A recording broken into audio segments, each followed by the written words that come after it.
Welcome students.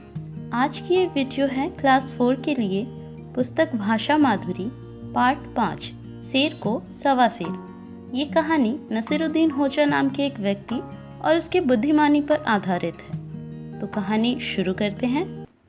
एक बार होजा के घर एक हरकारा अर्थात संदेशवाहक संदेश लेकर आता है।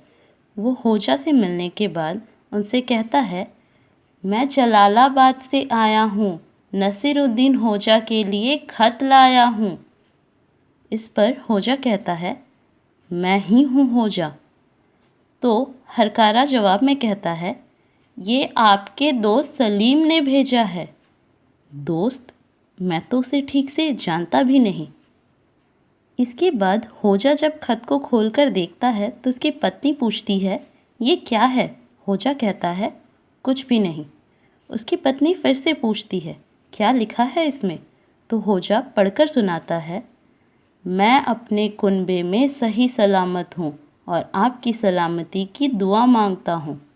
सलीम ने अपनी चिट्ठी में ये बातें लिखी थी और इनको पढ़ने के बाद होजा ने हरकारे से कहा, शुक्रिया भाईजान, थोड़े दिनों में जवाब भेज दूँगा।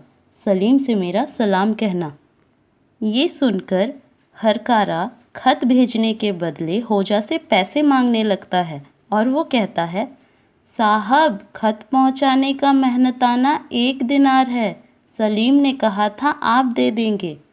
ये सुनते ही होजा को सारी बात समझ में आ जाती है और वो मन ही मन सोचता है, ओह, अब समझा। उसे अपने इस दोस्त के हाथों कुछ कमाई करवानी थी, इसलिए उसे इसने खत देने के बहाने पैसे लेने को भेजा है। फिर होजा उस हरकारे को 1 दिनार दे देता है और मन में ये सोचता है कि पता नहीं उसने इस हरकारे के हाथों कितने लोगों को खत भेजे होंगे। होजा सलीम को उसकी इस बेईमानी के लिए सबक सिखाने का सोचता है। वो मन में सोचता है, उस बेईमान सलीम के बच्चे को मैं मज़ा चखाऊंगा।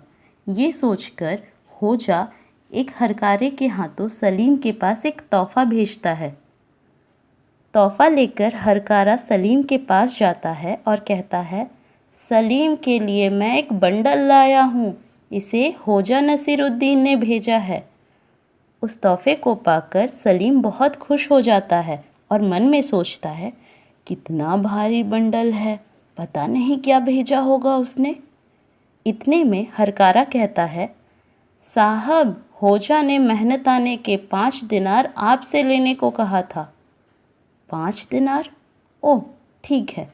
ये सोचकर सलीम हरकारे को 5 दिनार दे देता है।